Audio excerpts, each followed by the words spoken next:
Hi, my name is Christine Tran, and in this video, I'll be explaining more about the Stage 1 Elizabeth Farm excursion, as it will be a great place for students to visit and explore. Before we get into details about the excursion, it is important to understand how this excursion is connected to the syllabus and why it's important for students' educational understanding. Hence, I'll be presenting to you the unit outline that students and teachers will be following throughout the term. From week 1 to week 7, contents are covered through inquiry-based learning, where students will be using resources such as technology, photos, and show and tell, which will enhance their learning and understanding as they are encouraged to use critical thinking, creativity, and their communication skills. Project-based learning is covered in week 9 and 10, where students work collaboratively in activity, where they'll be presenting their work to show their peers about what they have learned throughout the term. Finally, place-based learning is an approach through the excursion, which I will now further discuss. The activities and tours that are presented for the students at the Elizabeth Farm excursion are all linked towards the syllabus. As you can see on the slide, the website has outlined the syllabus outcomes and the content focus that will be addressed in the excursion.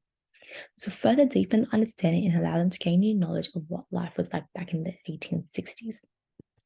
Educational values from the excursion allows immersive learning as students have a deeper understanding of what they have been taught in classrooms. Historical inquiry, which allows students to identify the significance of the past and the present, and easy learning as students are able to physically experience what life was like back in the 1860s. The excursion runs for 4 hours, which includes their breaks. During the excursion, students will be split into 8 groups of 10, where they'll be rotating through different activities, including exploring the museum, participating in games, dressing up in children's clothes from the 1860s, and experiencing how life was like back then. With 8 groups of 10, each group will have one provisional teacher and a tour guide during the excursion. With a Year 1 cohort containing 80 students and 8 staff members, including teachers and support teachers, the following shows the cost breakdown of how the final cost of the excursion was calculated. Next up is a permission slip, which outlines all the important details for parents about the excursion. For transportation, we have organised private coach buses to take students to and from the venue, with us leaving the school at 9 a.m. and returning back to school by 2:45 p.m. Students must wear full sport uniform and bring their lunch and recess with them during the excursion.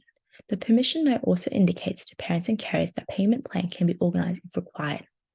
Students that cannot attend the excursion, a contingency plan has been organised to allow students to still focus through the required learning content. The excursion is held on week 8, the 22nd of March. Permission notes are issued in week 3, the 13th of February, where the final payments and side notes are expected to be due no later than the Wednesday, the 8th of March, as it allows teachers to organise payments and booking confirmation to the bus and tour company on the 15th of March. Lastly, the Elizabeth Farm Tour has provided a detailed risk assessment in each activity students will be participating in. A direct link from the site has been provided on the slides for parents that wish to assess their risk assessment in greater detail. That concludes the presentation. My details are on the slide for any inquiries. Thank you.